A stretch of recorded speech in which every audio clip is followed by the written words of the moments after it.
YouTube Ozic going the Go Dows is back. The NFL draft is over, but undrafted free agency is underway. I'm here ranking the top signings so far, and there's some damn good ones. There's some steals, a video I really enjoy doing every single year. Let's jump into it. Counting down the top 15 undrafted free agency signings at the end, we'll circle back, honorable mentions, and there's some top guys still available that we'll touch on. But number 15, the Miami Dolphins, who did some damage in undrafted free agency. B.J. Adams, the Central Florida corner, long, athletic, very solid and polished in man coverage, which is pretty rare. So the Dolphins are pretty thin on cornerbacks, looking to trade Jalen Ramsey. So B.J. Adams is going to come in there, compete, and has a decent shot to make the team. Who knows? Maybe we'll play early on. So I'm looking for best available players, good fits, but guys that are have a decent shot to make a team. B.J. Adams makes the list. Number 14, the Tennessee Titans signing Boston College defensive tackle Cam Horsley. I thought he'd be a fifth-round pick. I'm surprised he went undrafted. An explosive defensive tackle, very powerful. He does need to do a better job finishing plays. Lacking a little bit of production. He kind of wears down throughout drives, throughout plays sometimes. But, man, he's got some power. He's got some length. He explodes off the ball. And it shows snap to snap. And the Titans have a pretty damn good starting defensive line, but the depth is pretty damn thin, so I do like his chances to make the roster. He comes in at 14. The Dolphins again, number 13, Andrew Armstrong, receiver from Arkansas. He sure looks the part. Long, athletic, physical, contested catcher. A lot of production. You wish there was more production in the end zone. Before this year there was, but man, I thought he could have went in the 5th or 6th round. The Dolphins need some receiver depth. I think he has a lot of upside. Look at Isaac Tesla, Arkansas slot receiver. The Lions traded a ton away to go up and get him in the back end of the 3rd round, so they figured this guy's going to be way better in the NFL, and guess what? Armstrong was way more productive, so maybe he'll be even better than he already was in the NFL, so it's a sneaky good one from Miami here. Number 12, the Rams signing North Carolina guard Willie Lampkin. This dude's a dog. He can play. You put the tape on, and he dominated at the guard position. He's a bully. He's all over the field, working downfield, hitting blocks, those next-level blocks. He is severely undersized, under 6 feet tall. That's severely undersized even for center, so teams are kind of giving him no shot to play guard perhaps, but he plays at such a high level. Whether it's guard or center, he's a guy that can play no matter what his size is. So he has a shot to make the Rams roster as a quality depth interior offensive lineman, again, at either position.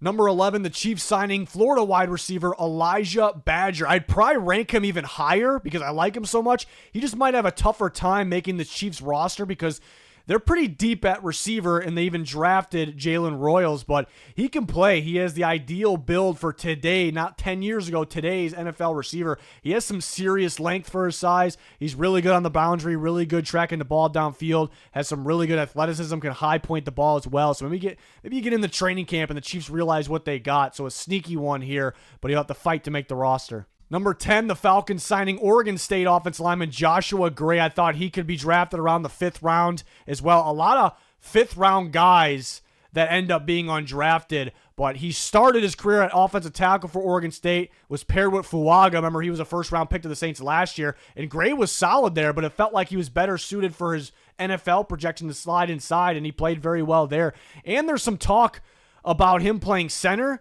and the Falcons could use some competition at center, so he has a decent shot to make the roster, maybe compete for the center spot. I do like him at guard, but he can play any position across the interior offensive line. Again, a good shot to make the roster as a quality depth option. Number 9, the Steelers signing Sebastian Castro, basically going to keep his same uniform here. The slot defender from Iowa. Iowa runs such a good defense, an NFL-ready defense, a lot of zone coverage. These guys are always very, very smart. He slipped through because he's not the greatest athlete in terms of long speed, but he's athletic enough. He's really quick. He's really instinctive. He's really smart, really sound in zone coverage. So Steelers could use another guy to compete for the slot. I think he's going to make the team, and we actually could see him playing early on because he's pretty pro-ready in terms of his knowledge and his experience in that type of defense. Here's a fun one. The Patriots at 8, signing Lan Larison, UC Davis running back. I thought somebody was going to take a shot on him. He did play really weak competition, and he had some fumbles, so that was the issue, but this dude is explosive. He is super productive running the football. I mean, you could catch him hurdling guys. You can catch him catching the ball with one hand. He was super productive catching the football, running routes downfield. I know they played weaker competition. They played against California, and California's defense is no joke. They had quite a few guys drafted, and he played very well. So he's talented. Got to secure the ball a little bit better, but the Patriots needed some depth at the running back position.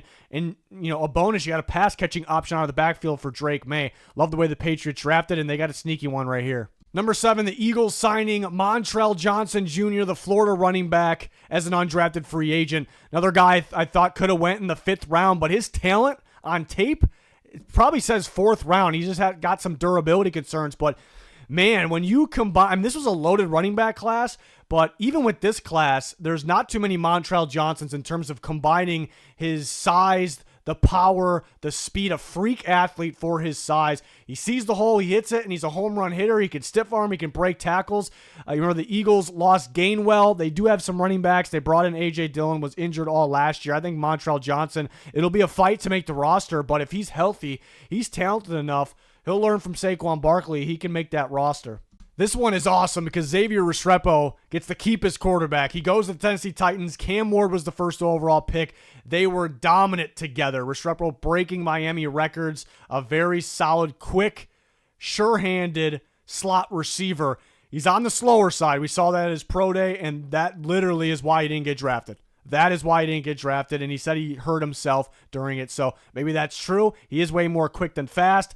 He'll see a little tougher competition from the slot. It's a lot easier at the college level, but man, he's got the connection with Ward, and that gives this ranking a boost here. And the Titans, even though they drafted a couple receivers, they need more receivers, and you got a solid slot receiver here. So I'm excited about his preseason with Cam Ward and see if they link up and see if he makes the roster. Number 5, another Miami Dolphins signing. Jalen Conyers, Texas Tech tight end, played for Arizona State at one point as well. But this dude's a dog. He's physical after the catch. He's really physical at the catch point, really good contested catcher. You can use him on gadget plays as well. He can throw the football. The Dolphins, if you look at their depth at tight end, they need tight ends. I think I think they're going to love him there, and I think he's going to make the roster, and they're going to use him in different ways. I know Jonnu Smith took off last year, but they don't need a guy to outplay him. They need a guy to kind of be behind him or play alongside with him. So I think he's got a really good shot to make the roster, a really likable guy once they get him in there. I absolutely love this fit for the Kansas City Chiefs. Number 4 undrafted free agency signing, Jake Brenningstool from Clemson. I thought he could have went as early as the 4th round because this dude gets open. He gets open against zone coverage. You can see him on tape reading it, understanding it, sitting down in soft spots and open holes and winning that way. And he's pretty athletic after the catch. Just gets open and makes big plays. Yes, he could separate a little bit more against man coverage, against more of the physical defenders. That's probably why he went undrafted. Maybe teams worried about a big-time box player manning him up and then him struggling to get open. But there is so much zone in the NFL today. There's more and more every single year. And this guy beats zone, and going to play with Travis Kelce and learn from him while he's still there, which isn't too much longer. It's going to be fantastic, and then he has an opportunity to kind of be on the roster and play. So this is an athletic, productive, pass-catching tight end that could be a little sneaky. Number 3, the Atlanta Falcons signing San Jose State receiver Nick Nash. I'm a huge fan of his. I can't believe he went undrafted. I thought he could have went around round 4. I mean, even I wasn't expecting him to go in the 3rd round, but that wouldn't have shocked me completely. There's surprises in the draft all the time. And it's really surprising he didn't go undrafted because, he was super productive, but if you watch him play, man, he'll catch the ball at its highest point. He made some clutch catches in the end zone, some crucial situations, but he played outside, inside, about 50% of his snaps. He got open and caught the ball from either spot. That usually says pro ready. The guys that aren't pro ready or that struggle at the next level, these colleges stick them in one spot and they do a few things. They don't really move spots at all.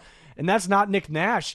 The Falcons, really good landing spot because although the Falcons have good receivers, this is one of those offenses that you'll get a high snap volume from several receivers in a game. It's not one of those teams that will have 2 receivers get 90% of the snaps and then everyone else get barely anything in the rotation. The rotation gets a good amount of snaps here. So I think he can make the team. I think he's going to impress right off the bat, and he can even get some playing time early on. This is a big-time addition for Atlanta in undrafted free agency. Number 2, the Vikings signing Kansas offensive tackle Logan Brown. This is one of those ones where it's not really a mystery why he went undrafted. And that's kind of in a way a good thing, because you know it's not because of the talent. He was at Wisconsin and they dismissed him. You know, there's really no firm thing. It just he just didn't get along with the coaching staff there. They got rid of him. He goes to Kansas and he lit it up for them this year. He had a damn good season, very efficient, didn't allow much pressure at all. And he has the athletic traits that you look for. He is a quick mover, perfect for outside zone, which the Vikings do run, one of the teams that run that the most in their blocking scheme. And the Vikings have really solid starting tackles. They don't have the greatest depth in the world, and then you got guys that have got a little banged up, like Darisaw O'Neal, a little bit here and there, not really worried about him. So this is great. You know, as long as he gets along with the coaches, the teammates, there's no issues, whatever, you know, there is going on behind, you know, closed doors or on the field with Logan Brown. If there's no issues like that, he's going to make the team, and it's going to be a solid player that, you know, maybe eventually will get on the field. This is a guy that should have been drafted in the 4th round, maybe 3rd if we're going purely off talent, but he slipped through for other reasons, but a good pickup for Minnesota. Number 1, the San Francisco 49ers signing Cincinnati running back Corey Kiner, one of my favorite underrated players in the class. He started his career at LSU. It didn't really work out there. Maybe that had a part, you know, played a part of it. Teams kind of worried, why didn't it work out there? It worked out against a little weaker competition, even though it's still a Power 4 school, Cincinnati, playing in the Big 12. And he's not the most athletic dude in the world. He didn't test super well. He's not going to burn by anybody, but running backs are some damn good running backs in the NFL that ran 4.5s. It's really not that big of a deal. Watch this guy on tape. He runs through people. The contact balance is ridiculous. The way he breaks tackles, the way he runs, so physical. It is so fun to watch. He sees the hole, he hits it, he doesn't waste any time, any steps hitting the hole, and that's very important. This guy can play. This guy definitely can play. The Niners put any running back in, they look like they can play. I know they drafted Jordan James, and they did trade Jordan Mason, but there's another really solid option for them. He's going to make some noise. This dude is fun. He is powerful. The contact balance is ridiculous. He should have got drafted, but because the running back class is so damn deep and teams draft off need, you know, best player available might have been running back, but teams needed other things. Some of these guys dropped out, and he should not have been one of them, but he was. So this is my number 1 guy. Really excited about the landing spot there. Going to be a lot of fun. Here's a few more that just missed the cut. Joshua Simon, the Falcons. We talked about them a lot in this video. Tight end from South Carolina, an athletic pass-catching tight end. Kind of was non-existent until this year, so he's a little bit older of a prospect, so I guess that's why maybe he went undrafted. And he's a little inconsistent with his hands. He makes some insane catches, but then he'll have some simple drops, but he's a freak athlete. He's long. He's really good after the catch. Elijah Simmons, defensive tackle from Tennessee. He's an undersized nose tackle, so that's why he went undrafted. But the dude pops off the ball. He launches off the ball. He's physical. He's a solid nose tackle, and Cardinals need more defensive line help. He's a good shot to make the team, possibly. Just a little undersized. Holland Pierce, Rutgers offensive tackle. He's really massive, really big. He almost looks like Tyrone Smith out there. Not that he's going to be, you know, future Hall of Famer Tyrone Smith, but Eagles, they know how to develop him. Good situation for him. Might be a little tough to make the team, but a good situation. And Max Brosmer, I thought was worth the draft pick very late, the Minnesota quarterback. His knock is he doesn't have the greatest arm strength, which is pretty important, but that's really his only knock. He's pretty consistent, pretty accurate. He can make some big-time plays off platform, in awkward situations, it felt like.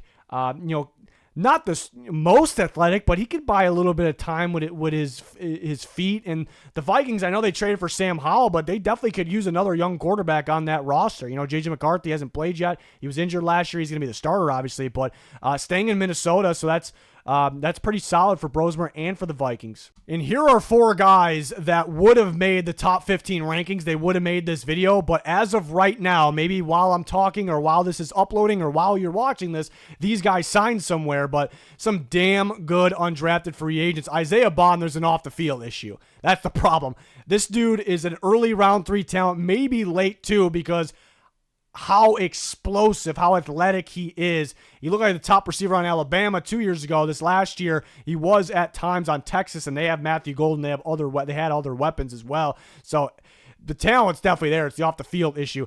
Jared Harrison Hunt from SMU was surprised he went undrafted. Didn't see a signing on him yet. Maybe it's happening anytime now, but an athletic defensive lineman, explodes off the ball, explodes into the backfield. He's a little bit of a tweener. Where do you play him? Is he only on passing downs of an interior defensive lineman? He's not going to play off the edge, but he can line up in different spots. So I'm assuming that a lot of these tweener guys from the defensive line position don't really work out. Not all of them don't work out, but maybe that's what it is.